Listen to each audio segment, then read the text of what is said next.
Shalom, shalom. Nous prions.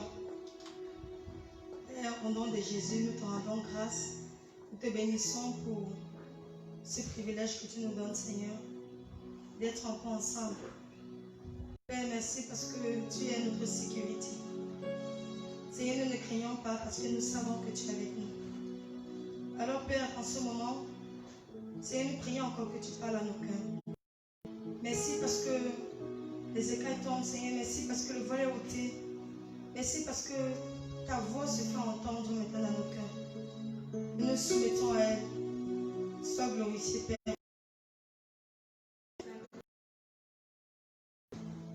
Ah, c'est une grâce, c'est un privilège. Vraiment, je suis contente d'être là ce soir. Très, très contente parce que, comme notre bien-aimé a dit tout à l'heure, c'est le mois de l'amour. Je disais à quelqu'un que dans le monde, on dit que le mois de l'amour, c'est février. Ici, notre mois d'amour varie. Donc, pour ce moment, c'est le mois de mai qui a le mois d'amour. Amen. Le Seigneur va encore nous parler de son amour. Et pour ce mois de mai, justement, il nous a donné une recommandation. Tu dois aimer ton prochain comme toi-même. Et nous savons que lorsque Dieu nous demande d'aimer notre prochain, en fait, il le dit parce que il est le modèle par excellence, il est l'exemple. Il nous a montré l'exemple. Il nous a montré comment est-ce qu'on doit aimer. Amen. La Bible nous dit qu'il est mort. Il est mort pour nous. Alors que nous étions encore pécheurs, il nous avait déjà aimés. Alors lorsqu'il te dit à toi et à moi que tu dois aimer ton prochain, en fait, c'est qu'il sait que tu as la capacité de le faire. Amen. Il sait qu'il a tout déployé en toi pour que tu sois capable d'aimer. Il sait qu'il t'a donné un mandat. Il sait qu'il s'est déployé en toi. Parce qu'il nous dit qu'il est. Et pour ce jour, le Seigneur te dit, celui qui n'aime pas ne connaît pas Dieu. Waouh, c'est fort, n'est-ce pas? Celui qui n'aime pas ne connaît pas Dieu. La bonne nouvelle de l'évangile, c'est que Dieu a répandu son amour dans le cœur de l'homme. Nous lisons Romains 5, verset 5. Cette espérance ne nous déçoit pas, car Dieu a répandu son amour dans nos cœurs par le Saint-Esprit qu'il nous a donné. Quelle grâce! Quand tu ouvres ton cœur à Jésus, tu reçois l'essence pure de l'amour de Dieu. Tu reçois la capacité d'aimer comme il aime. Alléluia! Ne dis donc plus que ce n'est pas possible. Ne dis plus que c'est impossible. Ne dis plus que c'est trop dur. Parce que comme on a dit, s'il te dit que tu dois le faire, c'est qu'il sait que tu as la capacité de le faire. Quand maman te dit à l'enfant que tu dois laver les vaisselles, c'est qu'elle sait que tu n'es pas, comme on dit souvent, inapte. Elle sait que tu as l'aptitude, tu as la capacité pour faire cela. Et Dieu te dit que tu dois aimer ton prochain. Pourquoi bien aimer? Tout simplement parce que il te dit que il a déployé son amour dans ton cœur par son esprit. Et nous savons que lorsque nous recevons Christ, en fait, c'est le Saint-Esprit qui vient habiter en nous. Parce que lui, il est esprit. Souvenons-nous de la parole de Jésus lorsqu'il disait à ses disciples qu'il est préférable pour vous que je m'en aille. Je vous enverrai le consolateur. Le consolateur, c'était qui? Le Saint-Esprit. Alors nous avons reçu le Saint-Esprit. Le Saint-Esprit est survenu sur nous. Nous sommes aujourd'hui des témoins. Alléluia. Nous sommes aujourd'hui des témoins. Ne dis donc pas que c'est impossible, bien-aimé. Tu peux donner l'amour et ne rien attendre en retour. C'est possible. Sinon, il ne t'aurait pas dit. Jésus-Christ pouvait dire qu'il y a beaucoup de demeures dans la maison de mon Père. Si cela n'était pas vrai, si ce n'était pas vrai qu'il avait déployé son amour en toi, il ne t'aurait pas dit d'aimer. Amen. C'est parce qu'il sait qu'il a fait déjà. C'est pourquoi il te dit, tu peux, c'est possible d'aimer sans rien attendre en retour. Tu peux aimer sincèrement en faisant du bien à ton prochain. C'est possible, bien-aimé. C'est possible. Tu peux l'aimer et le protéger. C'est possible. Il pouvait dire à Caïn que qu'est-ce que tu as fait? Il pouvait poser la question à Caïn, qu'est-ce que tu as fait? Où est Abel? Caïn de répondre, suis-je gardien de mon frère?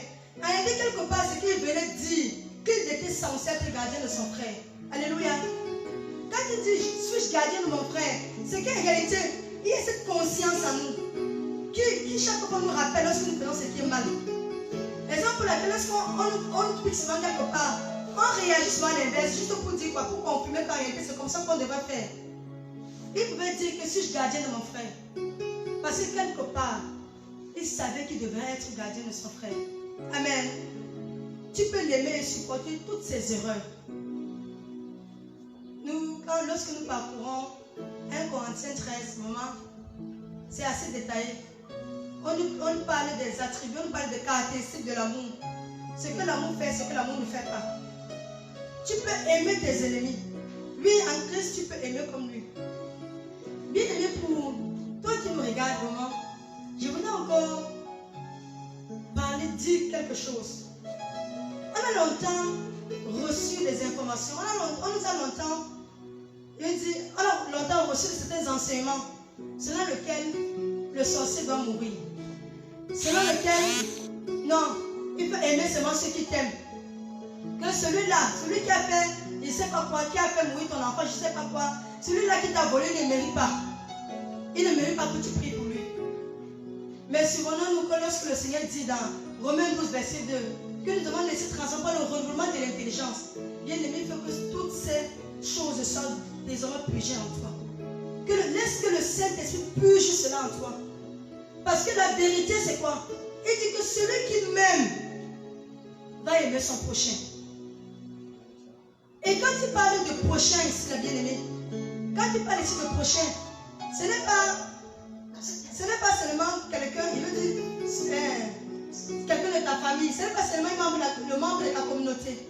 Prochain, c'est indéfini. On n'a pas dit quel est le prochain, qui est le prochain. Amen. Jésus pouvait dire que il vous a été dit, aime ton pour dans pour dans. Il vous a été dit cela. Et Jésus pouvait encore dire que toute la loi se résume en 2 commandements, voilà, en un seul. Tu aimeras ton Dieu et puis ensuite tu aimeras ton prochain comme toi-même. C'est pour ça qu'on a dit que, en fait, l'amour c'est, lorsque tu aimes bien aimer, tu accomplis la loi. Tu accomplis parfaitement la loi parce que ne tue pas, ne vole pas, ne ment pas. En réalité, c'est quoi? Ce sont les caractéristiques de l'amour. Alléluia.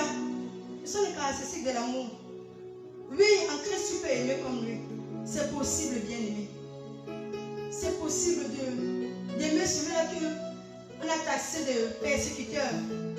D'aimer celui-là qu'on a taxé de méchant, de sorcier. C'est possible. Parce que, qu'est-ce qu'il a fait, bien aimé? Dieu nous dit dans Jérémie que je t'aime d'un amour éternel. Il dit, c'est pourquoi je te conseille ma bonté. Il dit, quelle déclaration d'amour. Quelle déclaration. Il dit, je t'aime d'un amour éternel. Et cet amour éternel, nous savons ce que c'est que il peut être tout simplement dire je t'aime, comme les époux aiment souvent dire je t'aime. Mais il a ajouté éternel, parce que ça vient de lui. C'est qui vient de Dieu éternel. Alléluia. Il a dit que l'amour dont je t'aime, ça ne finit pas. L'amour dont je t'aime est infini, est illimité. C'est pour ça, la raison pour laquelle c'est pourquoi je te conserve ma bonté, en d'autres termes, ma grâce. Ma grâce te suffit. Il ne se passe à un moment donné, tu as comme l'impression que tu es la plus sale. Tu as comme l'impression que tu es perdu. Tu as comme l'impression que tu n'as plus de repères. Je vais te dire aujourd'hui, considère cette parole. Reçois cette parole de Dieu qui te dit qu'il t'aime d'un amour éternel. Reçois cette parole. Dieu te dit ce soir qu'il t'aime d'un amour éternel. C'est pourquoi il te conserve sa bonté. Alléluia. Et quand nous regardons l'amour de Dieu, Jésus-Christ n'a pas fait comme on fait souvent dans le monde aujourd'hui. On connaît certains couples, voilà, certains hommes. Lorsqu'ils vont souvent, c'est l'heure de se marier, ils doivent se marier. Ils arrivent à la mairie, on dit on parle monogamie ou polygamie. Ils disent polygamie. Mais tous les voix sont venus pourtant seuls.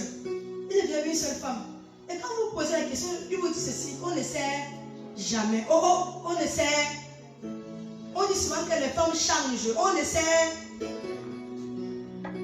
Il n'a même pas l'intention de prendre une seconde épouse, mais c'est quoi? Il dit que c'est sa sécurité. Mais Dieu n'a pas pris cela. Dieu a pris, il dit, Dieu n'a pas regardé à cela. Il aurait pu dire que comme Satan a été précipité sur la terre là, certainement il va aller corrompre le cœur des hommes. Mieux, je ne mets pas ma mort. Il dit quoi là? Je ne m'engage pas dans l'amour des hommes. Mais Dieu l'a fait pour autant. Il dit qu'avant la fondation du monde, il t'avait aimé, il t'avait choisi. Dieu t'aime d'un amour éternel. Est-ce que tu perçois cela, bien-aimé? Est-ce que ça te fait ce que ça fait dans mon cœur là? Dieu t'aime d'un amour éternel. Quel amour! Quel amour! Dieu n'a pas cherché à mettre les garde-fous sur son amour. Il dit dans Jean 15, verset 13, il dit l'amour, il dit l'amour, le plus grand amour, c'est de donner sa vie pour ses amis. Waouh! Waouh! Quelle grâce, bien-aimé! Quelle grâce! Il faudrait que tu saches oh combien ton roi t'aime, oh combien ton père t'aime. C'est un amour qui est, je veux dire, sans borne. Ça ne finit pas. C'est pour ça qu'il y a des gens qui vont souvent, ils fuient loin de la face de Dieu, ils reviennent. Et puis Dieu les embrasse toujours. Un prédicateur pouvait dire que Jésus-Christ est mort comme ça. Les bras ouverts, comme pour dire que j'embrasse. Pour un signe d'amour. Venez à moi. Alléluia. Ésaïe 53, verset 3 à 5 dit: méprisé et abandonné des hommes, homme de douleur et habitué à la souffrance, semblable à celui dont on détourne le visage, nous l'avons dédaigné. Nous n'avons fait de lui aucun cas. Cependant, ce sont nos souffrances qu'il a portées. Ce sont tes souffrances qu'il a portées, bien-aimé. Ce sont tes douleurs qu'il s'est chargé. Et nous l'avons considéré comme puni, frappé de Dieu et humilié. Mais il était blessé pour tes péchés, brisé pour tes iniquités. Le châtiment qui donne la paix est tombé sur lui. Et c'est par ses maîtresses que tu es guéri. Alléluia. Quelle preuve d'amour. Quelle preuve d'amour. Cette façon d'aimer que Christ a manifestée a déjà été communiquée. Avec toute sa substance. Raison pour laquelle il n'a pas seulement dit aimer. Alléluia. Il n'a pas seulement dit qu'aimer. Qu'est-ce qu'il a fait? Lui est venir en nous pour aimer. Allez, dis que c'est Dieu qui aime au travers de toi. Amen. C'est Dieu qui aime au travers de toi. Tu as reçu la même dose que Jésus-Christ. Au même verset 11 nous dit que si l'esprit qui a resté Jésus-Christ entre les morts, l'esprit qui a resté Jésus-Christ entre les morts habite en nous. Ça veut dire que cet esprit-là, le Saint-Esprit qui était en Christ, habite aussi en nous. Par conséquent, nous avons tout de Dieu. Colossiens 2, verset 9 nous dit: car tout ce qui est en Dieu a pris corps dans le Christ et habite pleinement en lui. Waouh!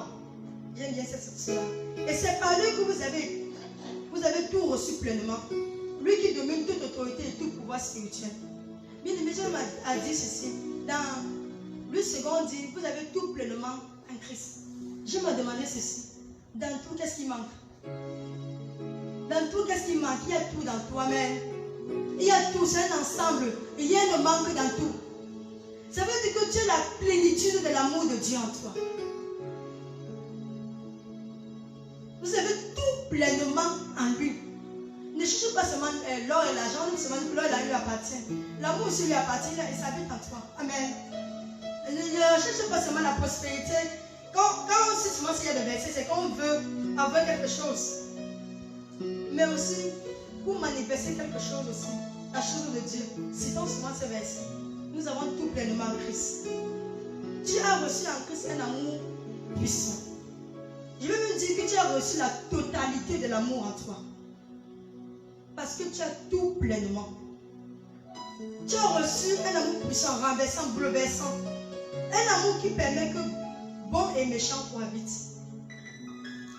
C'est pourquoi Jésus que ça dit à ses disciples. Avant que nous lisions cela, bien-aimé, il dit qu'un amour qui permet que bon et méchant cohabitent. Souvenons-nous que quand le Seigneur nous demande d'aimer nos ennemis, en fait, en réalité, c'est que c'est selon l'homme qu'on voit les ennemis. Nous n'avons qu'un seul ennemi commun. Qui est qui? Le diable. Nous avons un seul ennemi commun. Quand il dit qu'il fait le bon et le méchant, c'est que c'est selon toi que tu vois le méchant. Dieu lui-même aussi dit que sa grâce, il reprend sa grâce sur tout le monde parce que c'est un papa responsable. Il a créé tout homme. Tout homme, même celui que tu dis méchant, c'est Dieu qui l'a fait. Amen. Nous lisons Matthieu 5, verset 43 à 48. La version parole de vie. Vous avez appris qu'on a dit, tu dois aimer ton prochain et détester ton ennemi. Mais moi, je vous dis, aimez vos ennemis. Bien aimé, c'est un commandement nouveau. C'est un commandement nouveau. Nous savons que le nouveau vient annuler l'ancien, n'est-ce pas? Ce qui est nouveau vient annuler l'ancien, vient éradiquer ce qui est ancien. Mais moi, je vous dis, aimez vos ennemis. Priez pour ceux qui vous font souffrir. Alors vous serez vraiment les enfants de votre Père qui est dans les cieux. Qu'est-ce que Dieu veut nous dire ici? Lorsqu'il nous demande de prier ceux, il dit, alors vous serez vraiment les enfants de votre Père qui est dans les cieux. Ça veut dire qu'il y a comme, généralement, dans un couple, où il y a eu un peu comme, on appelle ça encore l'adultère. Et après, il y a eu une réconciliation. Et 2 mois ou 3 mois plus tard, ça a rencontré que la femme est enceinte. Qu'est-ce qui se passe dans la tête de l'homme? Surtout quand c'est la femme qui a commis l'adultère. Il a souvent l'impression que non, ce n'est pas mon enfant. Ça, ce n'est pas mon fils. Hein? Il dit que ça, ce n'est pas mon fils. Généralement, c'est ce qu'il trotte, même s'il ne le dit pas. Qu'est-ce qu'il fait? Dans les pays un peu où c'est tout organisé, chez les blancs là-bas, qu'est-ce qu'ils font souvent? À la naissance, ils font le test d'ADN. Le test d'ADN vient prouver l'identité, vient prouver la filiature. Amen. Maintenant, qu'est-ce que Dieu veut nous dire ici là? Lorsqu'il dit que, alors vous serez vraiment les enfants de votre Père, c'est que c'est le test d'ADN. Le test d'ADN de Dieu, pour toi, c'est l'amour. C'est qu'on te juge, c'est-à-dire que c'est l'amour qui prouve que tu es de Dieu. Il va faire son test, il doit prouver. Est-ce que tu aimes? C'est le test d'ADN de Dieu. Alléluia. C'est son test d'ADN. Bien aimé, si tu as vu, peut-être si tu as fait la vitesse. Si tu as dit, tant mieux pour toi. Le test d'ADN ne tombe pas. En effet, il peut lever son soleil sur les méchants et sur les bons. Il fait tomber la pluie sur ceux qui se conduisent bien et sur ceux qui se conduisent mal. Waouh! Ça, c'est l'amour de Dieu. L'amour qui ne fait point association de personne. L'amour qui est impartial. Je lisais encore dans... Je ne sais pas si c'est une statue, je crois que c'était cette semaine, la semaine dernière, où quelqu'un pouvait dire que même le fait que les gens aient un enfer, ce n'est pas par manque d'amour de Dieu, mais c'est à cause de sa justice. Je ne sais pas si on se comprend. Même les gens qui vont se retrouver en enfer, ce n'est pas parce que Dieu a cessé de les aimer, c'est quoi? C'est à cause de sa justice. Alléluia. Si à un moment donné, cette chose t'arrive, bien aimé, ne dis pas est-ce que Dieu m'aime.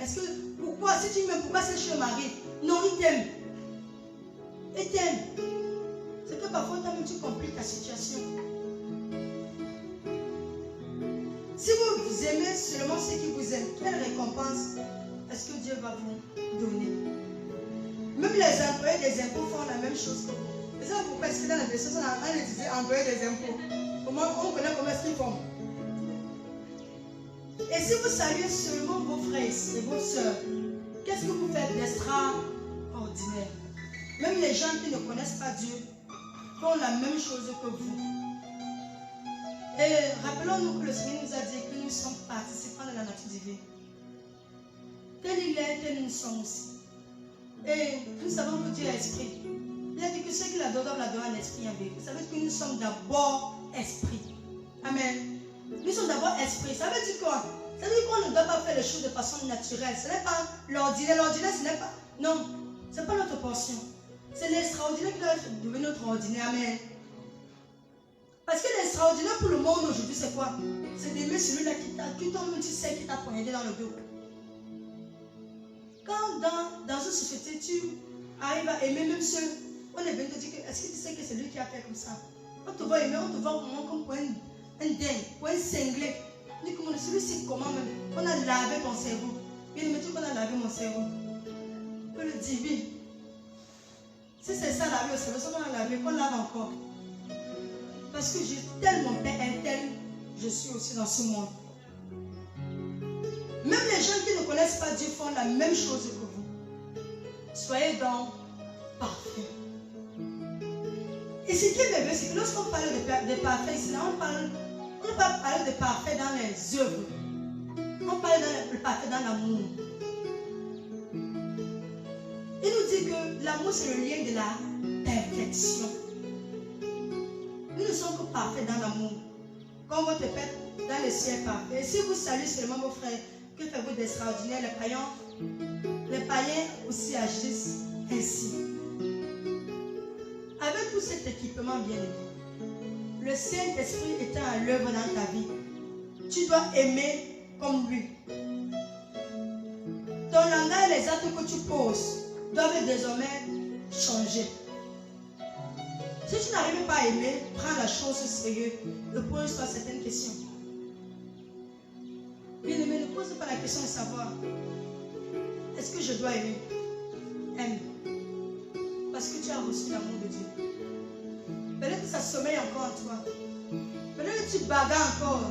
Quand tu regardes encore tel frère, telle soeur, tu as un pincement dans le cœur parce que tu as toujours le souvenir de l'offense. Mais laisse-moi te dire, bien aimé, que Dieu dit qu'il a déployé la capacité en toi. Amen. Il a déployé en toi la capacité. Lorsque tout le monde dit que c'est fini, Dieu nous aime. Il nous aime. Au temps de Noé, il a dit que Dieu a regretté d'avoir créé l'homme. Au temps de Noé, c'est ce qu'il a dit. Mais ça n'a pas empêché, bien aimé, on dit quoi là, qui s'engage à nouveau. Comme on se entre guillemets, de peur d'être blessé encore. Ça n'a pas empêché que Dieu le fasse pour toi. Et quand il dit pour toi, c'est qu'il a fait pour toi et pour ton voisin, et pour ton prochain. Dieu nous a aimés tous. Amen. Ai-je véritablement faire alliance avec Dieu? Parce qu'on nous a dit, le thème c'est celui qui n'aime pas ne connaît pas Dieu. Interroger, tu te rends compte que on pose encore la question, est-ce que je suis réellement avec Dieu? Est-ce que j'ai été sincère avec Dieu? Amen. Parce que laisse-moi te dire, bien aimé, tu ne pourras pas pardonner si tu n'as pas l'amour de Dieu en toi. En réalité, c'est Christ en toi qui t'amène à pardonner. Lorsqu'on lapidait Étienne, il pouvait dire, pardonne-leur. Ne l'impute pas cela. On voit bien que Jésus-Christ lui-même a fait de même. Lui-même, Jésus avait fait de même. Il a aussi dit que pardonne-leur quand ils ne savent pas ce qu'ils font. Bien aimé, il faut avoir l'habitude de dire, c'est pas grave. C'est pas grave. Le Saint-Esprit en toi est plus fort que le tramol. Il est plus fort que la drogue. Je vais vous dire pourquoi est-ce que je dis cela. En réalité, quand vous voyez souvent quelqu'un qui est sur le fait de la drogue, parfois quand il est énervé, qu'est-ce qu'il fait? C'est assez curieux, il prend le couteau, il se blesse lui-même. Il fait comme s'il voit le sang. Et c'est un peu comme un soulagement.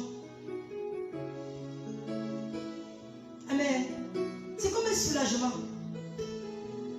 Celui-là, il arrive à se blesser lui-même sur le fait du tramol. Toi, tu as reçu le Saint-Esprit, qui n'est pas une drogue pour un temps, qui est éternel à toi, qui te donne la capacité, bien aimée. C'est-à-dire que je ne sais pas ce que quelqu'un t'a dit, Tu choisis, tu peux trier ce qui va te faire mal. Tu peux choisir d'avoir mal par rapport à tes séjours ou pas. Comme celui-là, tu ne vas jamais voir les oreilles pleurer et dire ah, je me suis blessé. Où? C'est lui-même qui se blesse. Il endure encore lui-même la douleur. Est-ce que c'est quelqu'un qui t'a piétiné? Tu peux décider que ça ne passe pas, ça ne va pas te faire mal.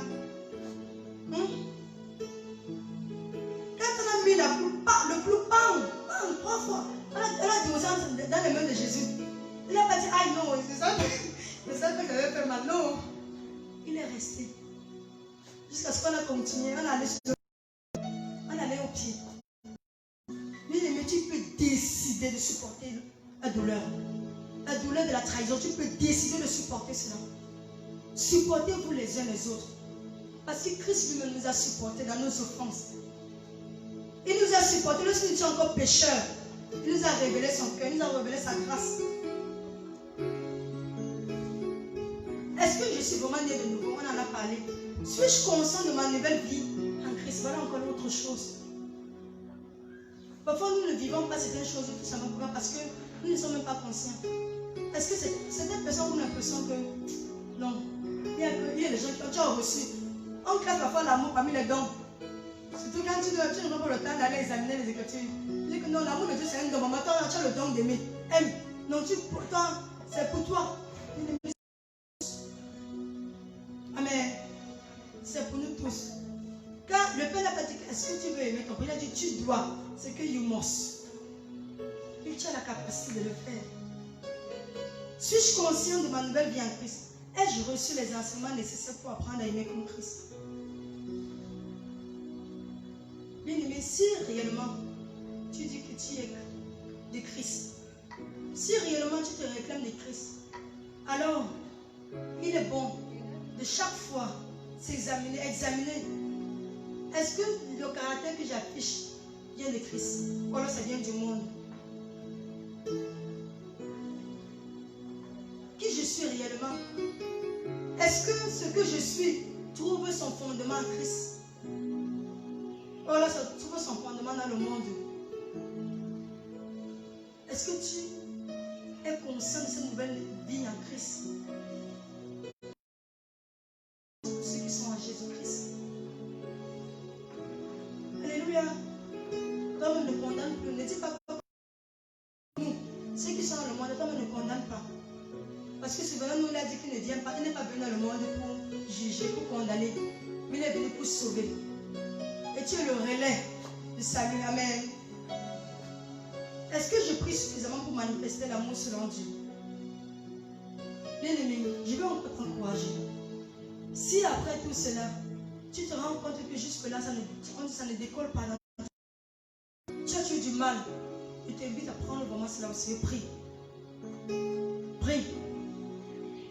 Parce que je ne sais pas si entre un autre endroit où le Seigneur dit que celui qui n'aime pas ne me connaît pas. Ne laisse pas, ne dis pas que vraiment, ce n'est qu'un fruit de l'esprit. Mais en réalité, c'est un fruit de l'esprit, mais c'est le fruit de l'esprit. Amen. Prie véritablement pour ça. Il y a beaucoup de témoignages dans ce sens-là où certaines personnes disent que je n'avais pas aimé. J'ai demandé en moi ton amour. L'amour de toi en moi. Mets cela, c'est-à-dire Seigneur, active cela en moi. Et les personnes étaient transformées. Pourquoi? Parce qu'elles étaient sincères. Entre dans la présence de Dieu. Ne demande pas seulement les choses comme tu dis. Seigneur, je veux le travail. De la même manière que tu importunes Dieu pour les choses, importune pour cela. Parce que c'est l'essence même de ta vie. C'est l'essence même de ton ADN, bien-aimé. 1 Jean 4, verset 7 à 8. Amis très chers, aimons-nous les uns les autres. Parce que l'amour vient de Dieu. Tous ceux qui aiment sont enfants de Dieu et ils connaissent Dieu.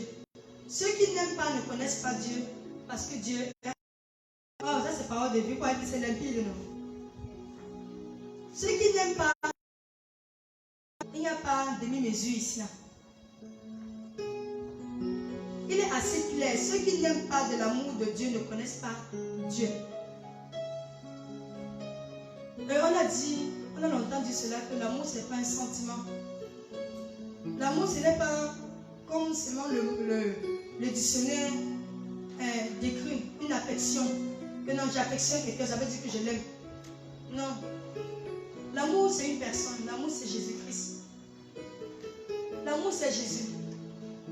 Raison pour laquelle, quand il dit qu'il a déployé en fait par son esprit, c'est que le Saint-Esprit qui est amour vient habiter en toi. Jésus-Christ vient habiter en toi. Parce qu'il est amour.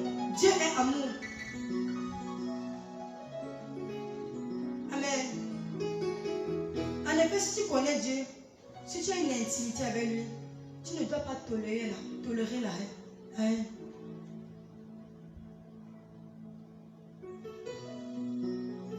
Où serions-nous si Jésus fonctionnait comme les hommes?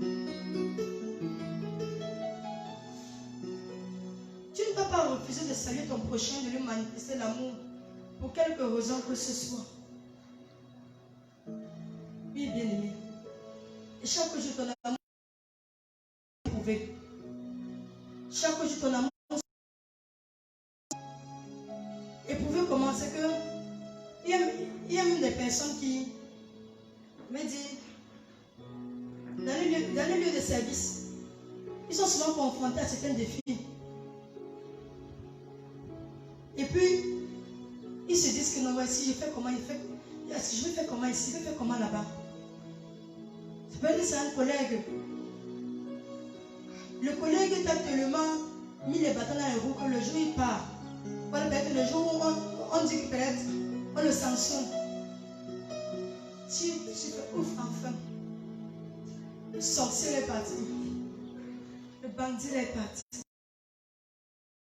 L'amour de Dieu au-dessus est profond. L'amour de Dieu est plus grand que les circonstances. Tu ne dois pas changer de rôle lorsque tu croises ton prochain. Si tu le fais bien aimé, c'est que tu n'es pas dans l'amour, c'est que tu n'es pas en train de manifester l'amour. Ne laisse pas l'amour de Dieu sommeiller en toi. Ne laisse pas. Dans le texte de la semaine, on pouvait dire, réveille-toi. Toi qui dors, réveille-toi, sors de ton sommeil. Et que sommeil ça ici, là? Et tu es ignorant. Et j'ai reçu la capacité de Dieu pour aimer. Alors décide dès ce soir d'aimer bien aimé. Parce que c'est ça ton identité. C'est ça. Tu es un fils de Dieu parce que tu aimes. Si tu le fais, si tu faisais encore s'il y a des choses qu'on a cité tout à l'heure, la parole de Dieu, le Seigneur te dit ce soir que c'est un contre-évangile. Tu le scandalises et tu donnes des alibis pour fuir les milieux chrétiens. À ces personnes-là que tu snows. Ta façon d'aimer est un acte d'évangélisation. Alors, de quel genre d'amour aimes-tu ton prochain? Voilà la question qui nous est posée. De l'amour de Dieu ou de l'amour du monde? Examinons-nous encore. C'est regarde, sonne mon cœur, regarde. Si j'aime encore de l'amour du monde, ramène-moi dans ton amour. Puisse le Saint-Esprit restaurer ta façon d'aimer ton prochain. Te donner la sagesse divine pour poser les actes qu'il faut au moment opportun. Nous allons conclure avec 1 Jean 5, verset 3. Qui dit en effet, aimer Dieu implique que nous obéissons à ses commandements. Ça c'est français courant. Et ces commandements ne sont pas pénibles. Lorsque le Seigneur nous dit que aimer Dieu consiste à obéir à ses commandements, nous avons dit tout à l'heure que l'amour était l'accomplissement de la loi. Jésus-Christ a accompli la loi, nous aimons. Lorsqu'il est venu, il s'est donné. C'est pourquoi il te dit dans 1 Jean 3, verset, il dit que Dieu, il dit Christ vous a aimé. Il a donné sa vie pour vous. Vous de même faites pareil. Pour vos frères, faites pareil. Parce qu'en le faisant bien aimé, quand tu obéis à l'amour, tu obéis à Dieu. Quand tu marches par l'amour, tu obéis à Dieu. Alléluia. Nous allons prier. Nous allons prier. Nous allons répéter après moi. Père, je reconnais que je n'ai pas toujours aimé mon prochain. Je te demande pardon. Et je me laisse conduire par le Saint-Esprit pour aimer comme Christ a aimé. Je crois que tu as répandu dans mon cœur, par le Saint-Esprit, ton amour. Alors j'ai la capacité d'aimer. Je communique l'amour autour de moi. Je manifeste l'amour de Dieu. Je crois dans l'amour de Dieu. Au nom de Jésus-Christ. Amen. Père, nous te rendons gloire pour ta parole qui a été relâchée. Merci Seigneur parce que tu nous révèles encore la profondeur de ton amour. Merci parce que Seigneur, tu n'as pas cherché, Seigneur Père éternel, à regarder d'abord le cœur de l'homme pour l'aimer. Mais tu nous as pris ce soir que tu nous as aimés, Seigneur. Tu as mis tout ce qu'il fallait. Tu as tout donné, Seigneur. Tu t'es tout donné. Père, nous te bénissons pour cela. Merci parce que dès ce soir, nous savons que le Saint-Esprit est là pour nous aider. Reçois toute la gloire au nom de Jésus. Amen.